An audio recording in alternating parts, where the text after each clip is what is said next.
Hello, folks. Welcome to On the Homefront. John Murphy here with you. Very happy to share some time again here. You might AM 1400 and 95.3 on the FM. We're also on YouTube. WILI Radio has a channel on YouTube, and most of our daytime shows here are available on their playlist, so you're always able to get the shows. Our guests get links to their stories so they can share them in their own media, and we try to help our community with its own information networks that way. Our program today is going to end a little early once again to allow for coverage of the Red Sox, so we wish them our best. And we're going to close the show out looking at healthcare and human services in our region with another segment focusing on the Wyndham United to Save Our Healthcare Coalition. But today we're going to begin with the arts in Ashford. They've got a special event coming up here we're going to talk about. We have Margaret Chatey with us today. She's the co-owner of the Westfield Distillery. They're based in Ashford, and they're hosting this special fundraiser put together by the Ashford Area Arts Council. And I'm very happy to share the studio once again with Deb Gagg. It's good to have you back in the house. Back again. We've done lots of shows over the years. We have to keep meeting this way. Indeed, I know. This way nobody will worry. So anyway, let's get right to this event now, because you have a big day planned. We have a big day planned. So go right ahead. So on Saturday, June 27th, from 10 to 4 p.m., we have a beautiful event that's called A Summer's Palate at Westford Hills Distillers, which is, in my opinion, heaven on earth. Westford Hills Distillers has such a beautiful feeling to it, and it's just hard to describe, but I feel that it's just one of those places where you just feel like heaven on earth. And what we're going to be having there is about 30 tents with different fine artists and fine craftspeople with a wide range of different things that they make. We have several painters who work in different mediums, including myself. I'm an oil painter, but we have watercolorists, we have collage artists, we have mixed media artists who are painting, and then we have several woodworkers, and each one of their booths will feature, what they're best at doing. Yep. We'll also have a few different potters, and each potter has their own style. We'll have different jewelers, so no two are alike. The jewelry is just fascinating. Will Susie be there? Susie Staubach, the famous Susie Staubach, will be there. John Boyano will be there. And then there's a third potter. Over the years, we've had many guests on from all over the area, and they do wonderful work throughout the year, but they always look for a chance to share it with you, and that's what this day is all about. That's right. So what can I say? Oh, also, we've invited some professional plein air painters to set up their easels on the property. Again, the property is so inspiring and so beautiful. I've painted out there myself as well. Yeah. But not only that, we have a booth where we have watercolors and watercolor paper and brushes and containers of water, so that anybody who comes there can find a place to sit and also paint themselves. Yeah. All ages. Children love it because, they're just so good at expressing themselves. Their parents will come, families will come, and you'll see people just kind of sitting around the hillside with the watercolor paints.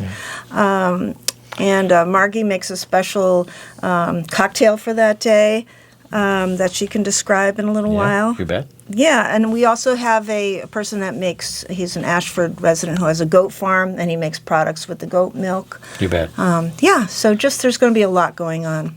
Yeah. There's one thing I want to add, though, just a personal note now. This is not a commercial, just a personal note. The location of this distillery is historic. There's a whole story that could be a whole show about that piece of land in our state and its history. But I was there several weeks ago, and it is a fabulous location. They do wonderful, artisan products. They do really fine work. But this program here is about how they're helping the arts by giving a wonderful space for people to go. And you do lots of art shows during the year, and they're all fantastic. I go to some, and I enjoy them all.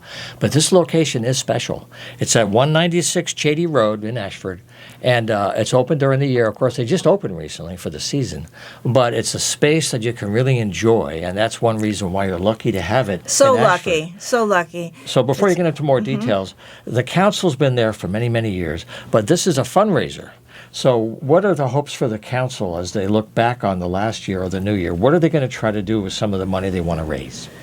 Well, first of all, it's important to defray the costs of the roadside signs and the postcards and the posters that had to be created for the event. Well, sure.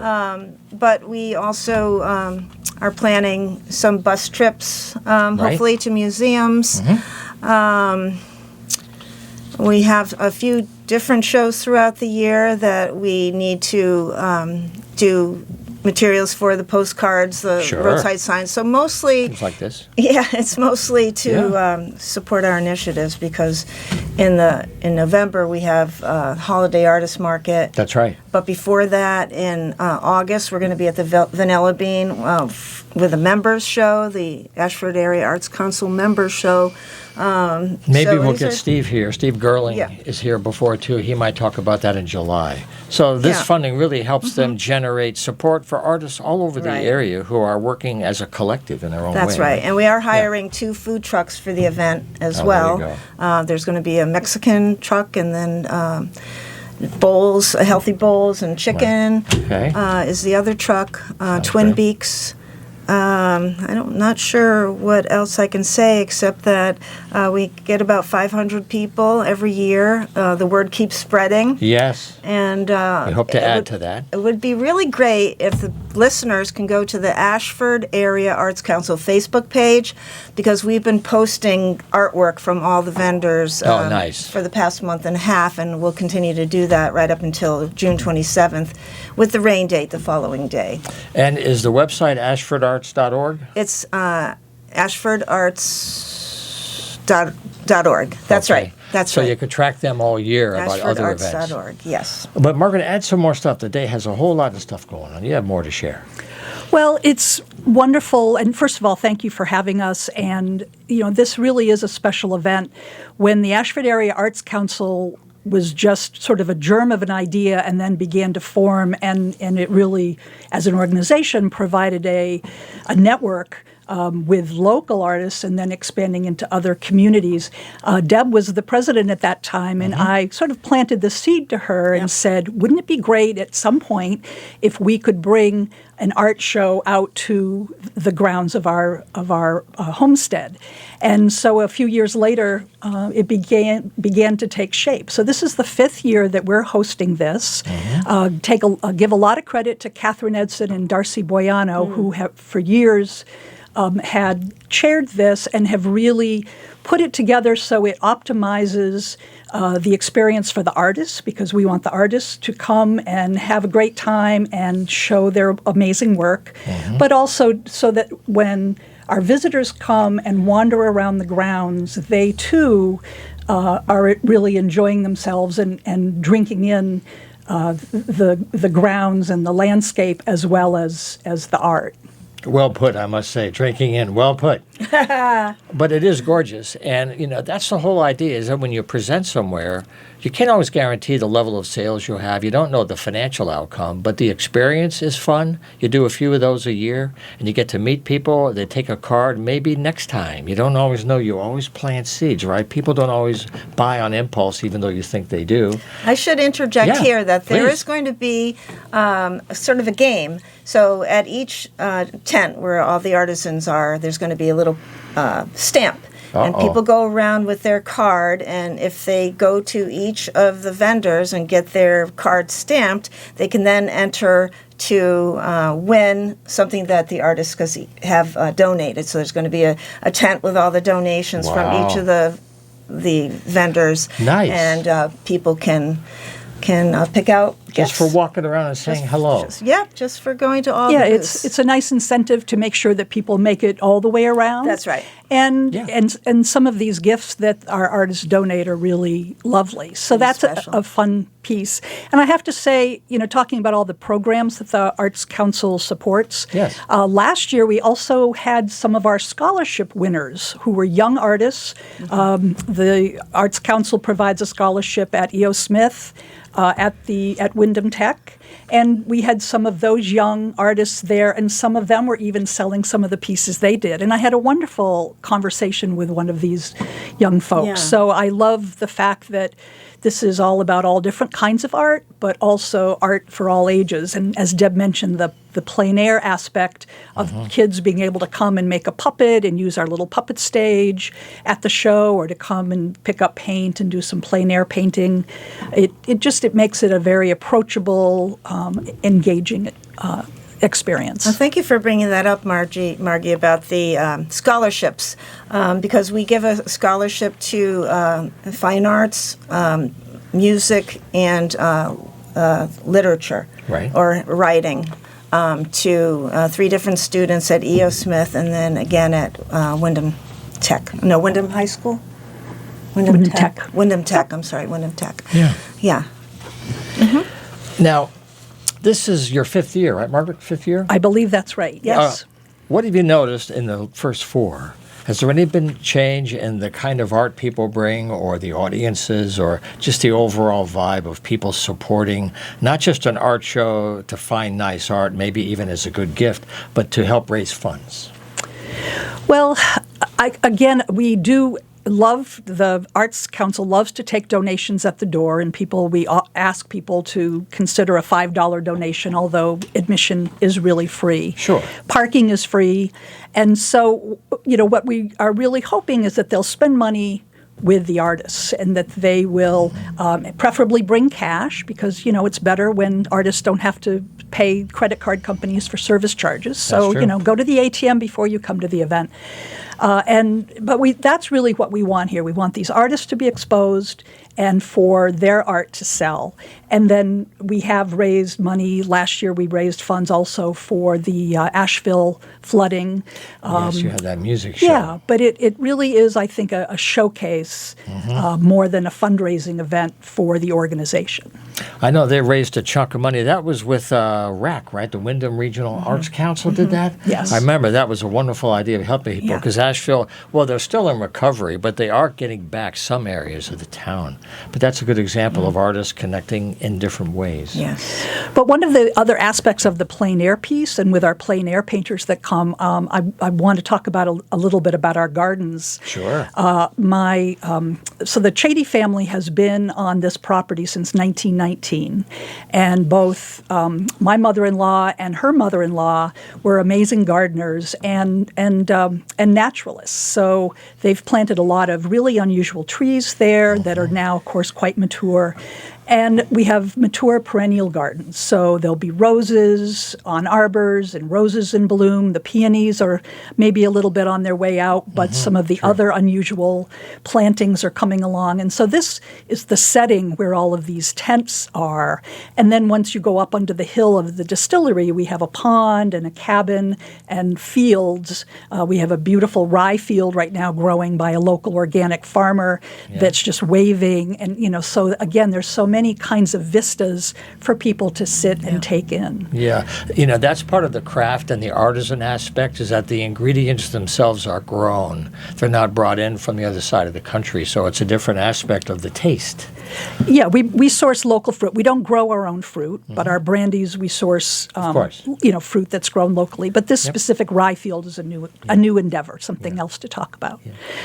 But we do hope then that people will, when they get weary, will take a moment and sit. We will have 2 hospitality setups within the distillery so that people can order a cocktail from one of our fine spirits, or what we call a knottail. So we will have plenty of non-alcoholic drinks for families as well. Exactly. But we do feature a cocktail, Deb made reference to it, that we call a summer's palate. I don't think we can ever change this one up. It's a blueberry lemonade that people just love the color, and it's so refreshing on Delicious. that when it's a nice hot day. Yeah. So that's our signature drink, but we may have a few others up our sleeve for this season as well. It sounds like a great day overall. And again, it's going to be on June 27th, which is a Saturday. 196 Chatey Road is where the Westford Hill Distillery is. And the website, ashfordarts.org, and the Facebook page is? It's the Ashford Area Arts Council. And our mission is to support the arts and bring the arts to the community. Yeah. Well, I want to thank you both for all the work you're doing to create a great day. I hope to stop by myself. It should be a great time. Please if you do. haven't been there, it's a real treat. If you have been there, then you know what I'm talking about, Yeah. and I'm not going to waste any more time. Just show up again. That's on the 27th. So I wish you a great day and a successful fundraiser. Send the sunshine. Okay, we'll do what we can here. We'll have Matt turn the knob up a little bit higher than normal, okay? But thanks again. Thank you so Thank much. you. Okay, a short break, and we're going to shift gears and talk about healthcare and how our community is doing. Stay with us. All righty, we're back live on the Homefront. Always happy to share time with you. If you've got news to share, if you have a longer story that needs more time, stop by. You can come right here in the studio. Our shows are on YouTube. You can share your story in your own media because, local news is hard to come by these days. So just use email and we'll make it real easy for you. We're here live every Wednesday at 5. It's john@humanartsmedia.com. So for the last few years, I've been giving airtime to the Wyndham United to Save Our Healthcare Coalition, many organizations working together to help people deal with the systemic changes in healthcare, the shift to the profit, nonprofit model, access to healthcare changes, inconsistent federal rules and state rule changes, making the environments very hard to find your way, especially if you are in need of support. That's why these folks are here today. Sitting next to me is John Schwartz. He's the Recovery Center Manager at the CCAR at the Willimantic location. That's the Connecticut Community for Addiction Recovery. Here it's the Wyndham Recovery Community Center. And next to John is Clinton Adams in his third term as Wyndham Selectman. Clinton, thank you, and thank you, John, for being here today. Thanks for having us. So, one good starting point might be from the viewpoint of health. With all the work that you do and the different ways that it plays out, what are some of the recent changes that you see impacting people the most, or things that come to your attention the most that you see are still unmet, or people just don't know yet where to go? Just to get started. I think navigating healthcare has always been a little tricky. Yeah. And chasing resources around if you're not aware of who's offering what when can be very daunting for people. And one of the things that we try and do where I work across the street there, That's right, is we try and be effective and efficient resource brokers, right? We try and stay aware of who's offering what at what time, what's available, what spots are available. And especially with the population I work with, right? If there are people who are struggling with substance use disorder, Right. sometimes getting access to some of those medications that help people with the craving so they can remain on the recovery pathway. That's right. Getting access to that immediately is very important. So it's important to know who's offering induction to these services, when it's available, what days they're doing it, when you can actually get a spot. Because generally, when it comes to substance use disorder, when someone is willing to actually make a change, that window of sort of willingness opens and closes pretty quickly. So it's a matter of getting the resources when they're needed to the Yeah. place that they're needed. Yeah. Because not everybody has an address for mail, even if you have stuff to mail. That's a situation as well. Just making a connection, right? True. So maybe one other starter, John, might be you've had about 10 years of service here, right? Approximately. Yep. What's the biggest change if you had to go back to when you started to what people are facing with in 2026? The same issues, but what's the face of it like? Well, I mean, it's been a shifting landscape the whole time. I mean, obviously you've had you had the whole COVID thing, which is one thing that disrupted everything having to Yeah. do with recovery and recovery support services and access to treatment and everything else, followed by this crazy fentanyl thing, which just made everything just go haywire. I can say that we're very fortunate to be in the state of Connecticut because the state of Connecticut has taken steps in order to facilitate people's access, especially to substance use treatment. So while at the federal level things have been trending in the opposite direction, being sort of pejorative and shaming toward people with substance use problems, Right. The state of Connecticut has been very proactive in helping to identify barriers that people face in trying to address those problems and providing true. resources. So That's true. I have to say that as much as we may wring our hands about certain choices being made on a financial level from some of these giant healthcare octopi, right? That the state of Connecticut in and of itself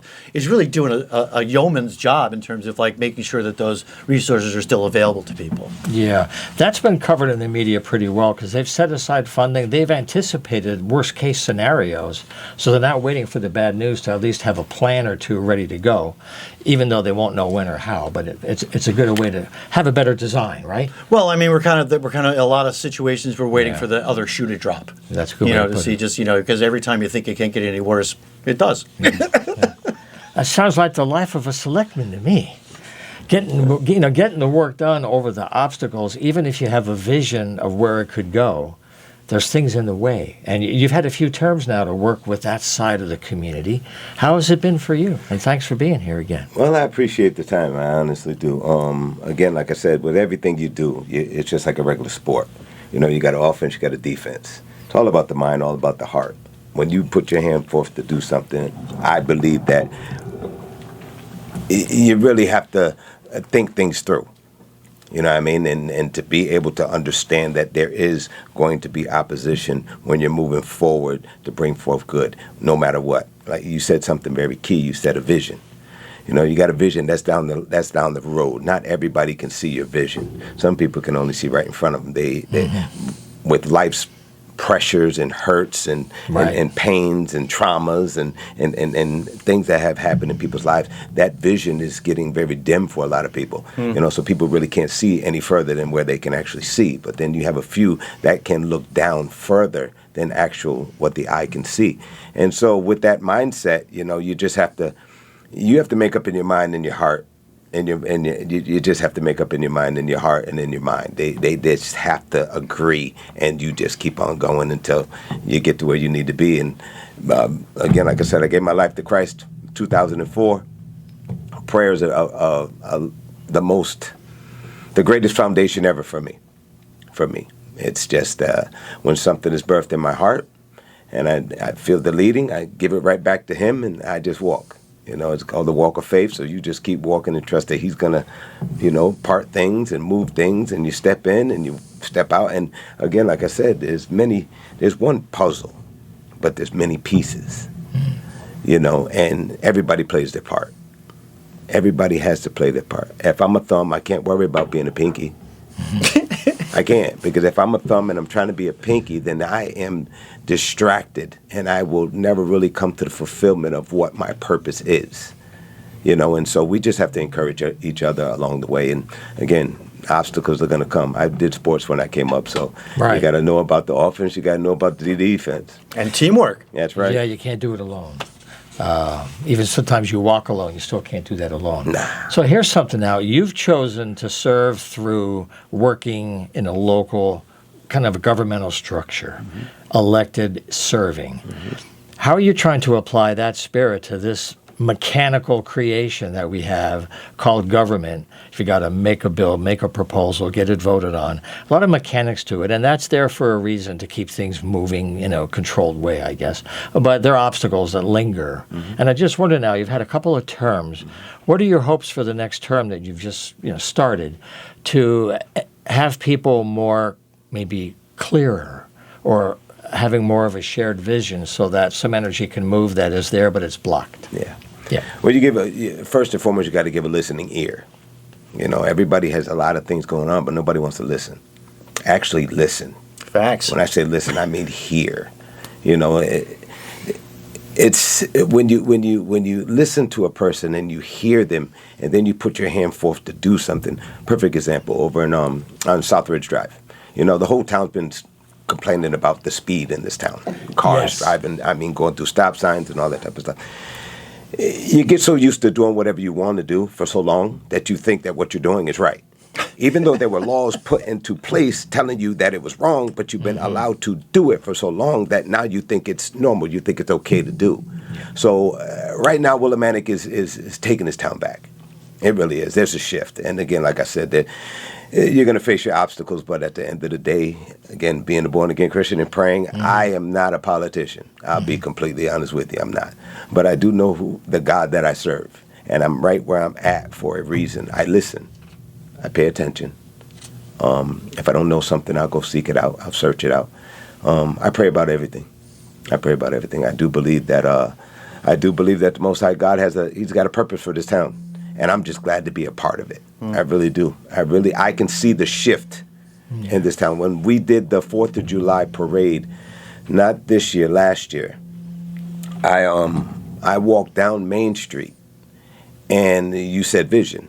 I walked down Main Street, and in a quick glimpse, I saw people hanging out of windows all down Main Street with their flags for the parade. Sure. That is what is to come for Willimantic.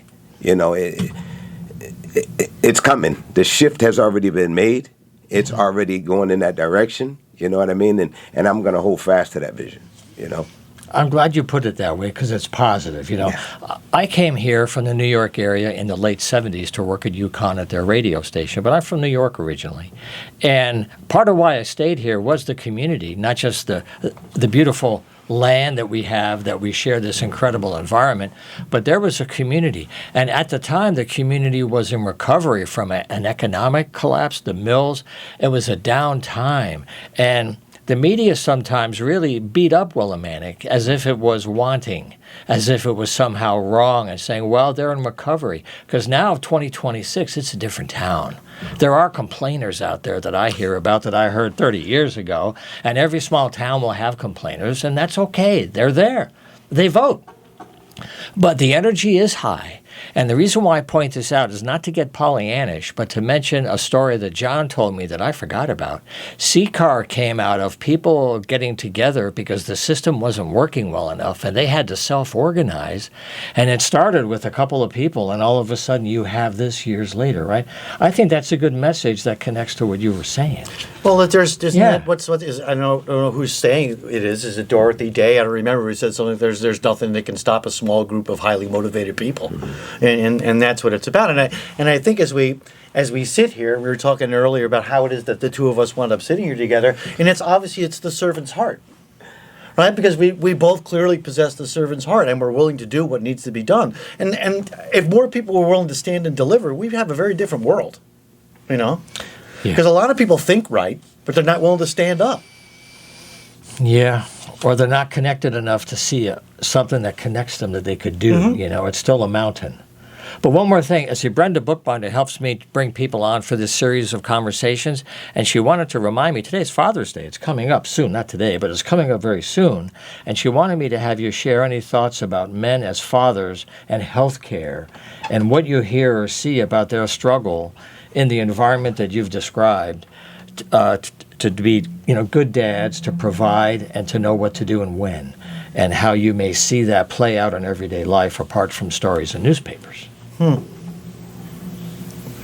know, no individual stories to break confidentiality, but situations, struggles that may link people. Well, I see right now for myself, I see a lot of men right now gaining access back into the hearts of their children. You know, there's been a push, a lot of. So there was a time where a lot of things happened where men were being pulled from homes because of their choices, whether it be incarceration, death, or anything like that. So it left the mothers home to try to raise the kids to be a mom and a dad. To 1980s. Absolutely. Yeah. And so now I can really hear the heart of the fathers being turned back to their children, the children back to the fathers. So again, like I said, it's been a long time coming. But with the shift, I do believe that and it's just being honest. You know, it's being honest. Because remember, fathers used to be children at one time. Yeah. You know what I mean? So now as the fathers are fathers, they can speak now to their children. They can open up and share with their children, allowing their children now to understand that fathers aren't perfect, but now we can understand that you're not untouchable. So we thank you for actually reaching back and letting us know that you're sorry and where you made your mistakes, and now we're more willing to learn from your mistakes instead of being prideful, saying, I'll never do what you did. And then 30 years later, the cycle continues. You're doing it anyway. Exactly where you are. Yeah. It's one of those things where comedy and tragedy gets in there. But it's like the phrase, child is father to the man. Come on. You know, and that's a great message, too. But for health care, though, I know you're dealing with recovery and people restoring lives, but in terms of their health care, when you hear people in need of health care, how are they being served? Well, it's hard for me to say. I don't work in that sector, but I can tell you that, you know, obviously, you know, with the consolidation of services at some of these major sort of healthcare things, that it's become more difficult to see a specialist, for instance, you know, and depending on what your insurance picture looks like, it may be virtually impossible to have certain things done, to get certain things done. But I think I really want to talk more about, in terms of men's health, right now is a pretty confusing time to be an adult male, right? Because there are a bunch of sort of conflicting ideas about what that means to be a man in today's world. There's a lot of toxic masculinity going on. There's a lot of people who say that if you're not toxically masculine, that you're not a man at all. There's all these different sort of schools of thought about what it is, and I think really what it boils down to at the end of the day is the discovery and manifestation of the authentic self, right? And because if I can be who I am, I don't have to worry about being whoever my Facebook self is to everybody else, or looking a certain way or presenting a certain way. Right. I can do what gives me heart and meaning. You know what I mean? And I think that driving toward that is the important thing. So the more people we can interact with, whether it's in or outside of the healthcare system, who can help us access that part of our own sort of humanity, I think that's really where it's at in terms of, I mean, my story is pretty much that, for the first year or year plus after I stopped using substances, my children were so conflicted about who I was that they really didn't want anything to do with me. And I can't blame them for that. And by simply putting one foot in front of the other over a period of time, I was able to regain that trust. And I was able to walk both of my daughters down the aisle when they got married, and I was able to hold my grandchild the day that she got home from the hospital, which never would have happened. But because I've been around a bunch of people who are mentors, who are more stable than I am, who have some ability to help me to navigate through the various things that life has thrown at me over the years, that I've gotten to a much better place in terms of being able to be proud of who I am instead of ashamed of who I am, right? And to be able to get out there and be my authentic self, which people really appreciate. I mean, one of the reasons why I've been here in town doing what I've been doing for as long as I've been doing it is because I'm reliable and consistent. And you could never have said that about me 20 years ago. Never. I was a walking question mark, Yeah. Well, that's the path that we're all on, and we're all on different stages along the way with different tests, too. Mm-hmm. But I guess one thing, we have a few minutes left. I want to just chat maybe one more thing about our local government system, because you have a situation where you're engaging a mechanism. And I just wonder, when you go to the meetings, when they have proposals or ideas that get brought up or shot down, or how they decide very hard questions about resource limits, what do you trim, what do you build? How does the human factor play in? Or maybe to be better, my question is, what are you hoping that mechanism could do better with, that you might like to work with? But if they all could do a better job, what areas would that be? Without looking at any one, but the group as a whole. It's to bring the town together, period. Not just one group of people. Again, like I said, this is a town. This is a community. It's a village. There's people here. When everybody is concerned about each other, you know what I mean? And you hear what needs to be done, your first focus is, will that affect everyone? Or everyone. What can I do? Exactly. How can this be implemented? And when it does come in, it goes along with the vision again. You know what I mean? So where there's no vision, people perish. If you have no vision, what good is it? You see what I mean? So when you hear the things that are coming into the town, what is it going to do for the community? What is it going to do for the town at large? For everyone. Is everyone going to be a partaker of it? Or is it just a select few? That's for me. That's how I sit. That's how I stand in the position that I've been voted in to stand. Again, my desire for this town is to unify. In the past, there was a division here, and that's the resistance that we feel even to this day. Yeah. There's a wall that's actually coming down in this town, and a lot of the fight or frustration is because of that, because when you bring cultures together, not everybody's the same. That's right. But love itself will allow you to understand that person and that person to understand you. And then that's when this town will flourish. So the resistance is based on fear. Fear of losing something I have or not getting something that I want. People are used to the status quo and they like it that way, and they're afraid of change because they don't know what it looks like. Yeah. It's classic. Well, what you just said really connects the whole national thing with the local, because the national thing is so broken over having enemies. There is no loyal opposition anymore. It's like, you can't argue all day over bills and then go out at night and have a cold beer and come back the next day and have another swing and be on the same larger team. And it's so polarized. When it gets down to the local, that's really sad because there's so little money available compared to the national. And the question is, what can a local government do when they say, let's forget about money? What else can we do besides spend money? Can we do more with what we have? Can people communicate better and have a better result? Is it always the lack of money means we can't do enough? I know it's easy for me to say, I just vote. I don't serve. Well, we have a work group in town that used to be called the Opioid Task Force. That's now called the Greater Wyndham Recovery and Wellness Collaborative. And that's exactly what we do. We're a bunch of people who have huge hearts and no money. And we get together at least once a month to try and coordinate our efforts to make sure that with what little resources we have, that we're supporting the maximum number of people in the best way that we know how. Little efficiencies, because it's still someone's life, Absolutely. It's still a person, not a statistic. And there are so many stakeholders in this town who are genuinely concerned about the people who live here. Yeah. I mean, a lot of them are in this town and in this radio station and all these local shows telling their stories. Yeah. And I want to thank you guys because this is our first of other conversations. As you continue, Curtis, now I'm going to invite other people to join in too. The radio station's made a real effort to give its airtime for local issues.